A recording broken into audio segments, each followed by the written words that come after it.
Halo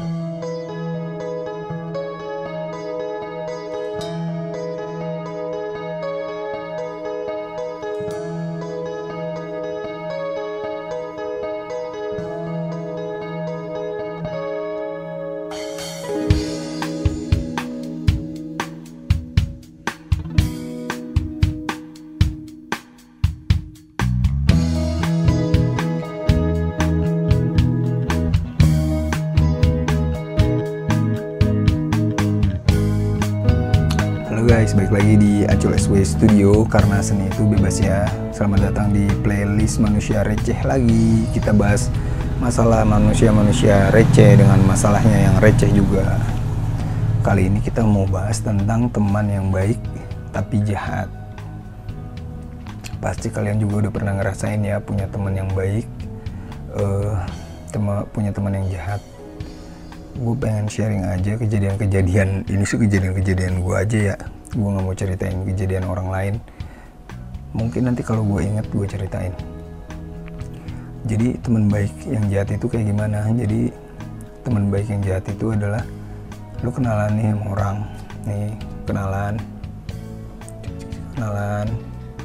baik banget orangnya. Ternyata tapi setelah itu jadi jahat gitu. Jadi nyakitin lu, jadi membuat kerugian buat lu gitu. Oke. Kejadian pertama gue adalah gue punya teman namanya bla bla bla bla, baik banget. Bahkan gue pernah kerja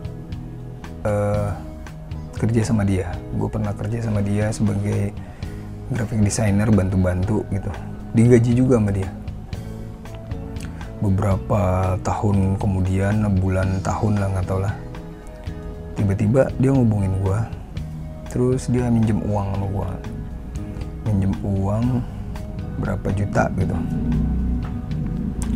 Dan ingat, dia orangnya baik banget, bahkan sebaik itu. Motor berisik ya. Dia orangnya baik banget. Wah, pokoknya baik banget deh. Apa sih, gue ulang-ulang. Nah, setelah dia minjem utang itu, ini busuknya gue ya. Gue waktu itu punya uang cuman segitunya. Misalnya berapa juta gitu. Dia minjem berapa juta itu. Jadi kalau dia minjem, uang gue habis. Tapi karena dia baik, gue percaya gitu kan. So dia janji bakalan ganti bulan depan misalnya. Oke, udah gue transfer tuh uangnya, cet. Bulan depan nggak ada kabar gitu kan. Wah, chaos dong, gue nggak punya duit kan. Udah gitu beberapa hari kemudian gue WhatsApp, jadi nggak dibalas WhatsAppnya. Pertama-tama dibalas, ya udah minggu depan deh, ya udah hari ini deh, hari itu deh. Tapi sejauh ini akhirnya duitnya nggak balik, terus orangnya menghilang. Terus sampai gue bilang gini, karena gue nggak suka ya, maksudnya memecah silaturahmi gitu ya. Gue WhatsApp aja waktu itu sama dia, gue bilang ya udah deh, udah gue ikhlasin uangnya, lu kalau ada apa-apa ngomong aja, gue bilang gitu kan ya. Udah gue ikhlasin, mau gimana, lu juga pasti nggak bakalan balas, tapi udah gue ikhlasin aja uangnya. Lu mau balas mau enggak, semoga lu baca WhatsApp gue. Nggak dibalas tuh juga, nggak dibalas. Sampai suatu ketika di mall mana gue ketemu sama orangnya, lagi belanja. Habis minjem duit nggak bayar, terus dia belanja. Ketemu dong, gue udah samperin dong, woi, sampai pelukan loh, kita ketemu, salaman, terus pelukan gitu kan. Woi, apa kabar lu? Belum, nggak ada kejadian apa-apa bro, kayak nggak ada apa-apa gitu. Dia nggak nanyain tentang utang, nggak nanyain tentang apa, kayak masalahnya udah clear gitu. Kurang ajar ya. Nah udah, udah tuh ketemu bla bla bla, iya gue lagi gini. Oke, udah. Beberapa hari kemudian dia ngubungin gue lagi tuh. Saat itu dia nggak bayar, bukan mau minjem uang, tapi dia mau minjem beberapa lukisan gue sama alat-alat gambar gue kayak kuas, acrylic paint, dan bla bla bla bla, digunain buat suatu event gitulah ya, dipinjem. Sampai tengah malam itu dia sampai gue bilang gue nggak bisa nganterin. Akhirnya tengah malam tuh dia datang bawa mobil, entah mobil siapa, ngangkutin barang-barang gue tuh. Dan bodohnya lagi, gue tetap percaya aja gitu kan, orang temen. Masih nganggep temen tuh gue, masih nganggep temen. Dibawain alatnya. Oke, ntar lu gue bayar segini, gue pinjem alat lu buat keperluan event. Udah dibawain tuh lukisan gue yang cat gue yang lumayan harganya gitu, dibawain sama dia.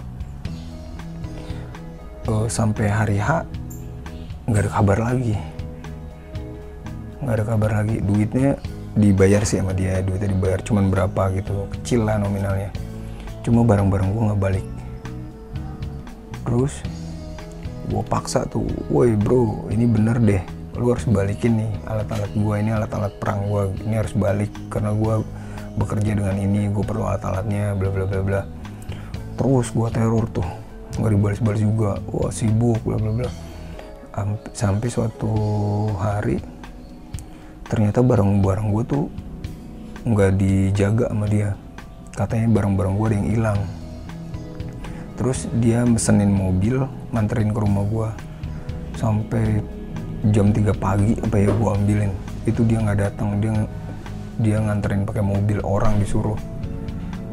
Udah barang-barang gue ambilin, gue cek banyak yang nggak ada tuh, seperti cat mahal gue tuh kayak galeria gue nggak balik banyak. Waduh, chaos banget gue bilang nih orang. Ada habis itu gue tanyain, wah lu harus ganti nih, cat gue yang ini nggak ada, kuas gue yang ini nggak ada, kanvas gue yang ini nggak ada, lu harus ganti. Gue bilang gitu kan, nggak diganti tuh sama dia. So apa, setelah kejadian satu ngutang, satu ngebohongin gue di peminjaman alat, ya udah gue anggap wah jahat nih orang. Dari terlalu ya motor, dari yang gue anggap orang ini baik sampai gue berpikir oke, orang ini jahat, tapi tetap gue nggak mau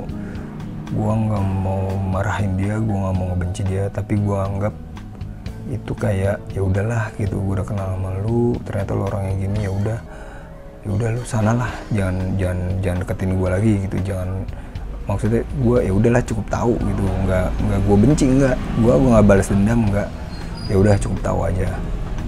Sampai saat ini ya udah biarin aja dia mau ngapain, kayak dia mau nanti phone gue minjem uang nggak, gue bilang gitu kan, pokoknya pintu telah tertutup untukmu Kisanak gitu kan. Oke, kejadian kedua itu adalah orang yang sangat gue percaya, sangat baik, sangat beriman, dan sangat wah the best dah orangnya pokoknya.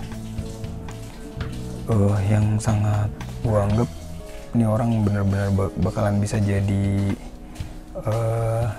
guru gue gitu, bakalan jadi tempat gue bertanya, tempat gue belajar, dan kita bikin bisnis bareng, bla bla bla bla bla bla. Termasuk kalau gue bilang sih kebodohan gue juga ya, gue tetap ya jadi manusia bodoh aja karena gue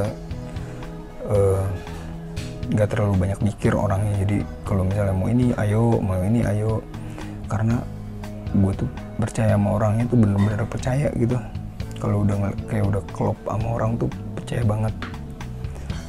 Dan setelah bisnisnya jalan bla bla bla, berujung nggak jelas, nggak bener ngejalaninnya juga, kebodohan gue juga sih ya. Pokoknya gue anggap semua kejadian yang terjadi sama gue itu ya itu salah gue, bukan salah orang lain, karena gue sendiri yang mau jalanin. Dan akhirnya saat ini gue berhutang gitu sama dia, hampir ratusan juta kali ya 100 jutaan. Ya gue cicil aja udah. Gue juga udah maksudnya gue udah cerita ini ke beberapa teman gue,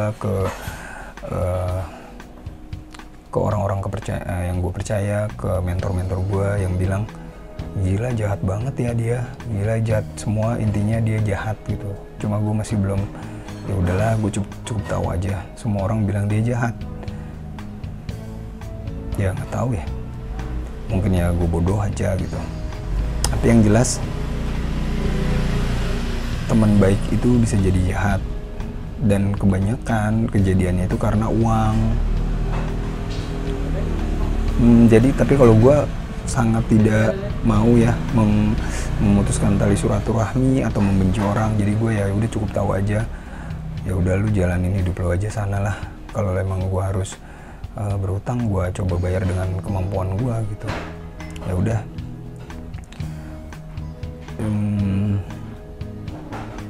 So yang gue pengen intisarinya gitu ya, cielah intisari. Ya kita harus hati-hati punya teman. Kita nggak tahu sebenarnya tuh kayak ada aja orang yang punya motor kayak gitu ya, berisik. Ya kita harus hati-hati punya teman. Kita lihat-lihat dulu, jangan terlalu percaya sama siapapun kecuali diri lu sendiri atau keluarga lu aja. Kalau tentang uang bisa berantem. Yang jelas teman baik bisa jadi jahat, teman yang jahat ternyata bisa jadi baik. Jadi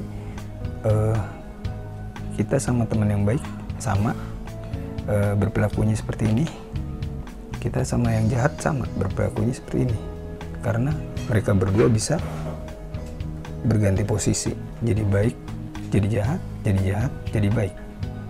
Gitu aja untuk kali ini. Sampai ketemu lagi di cerita-cerita manusia recehan.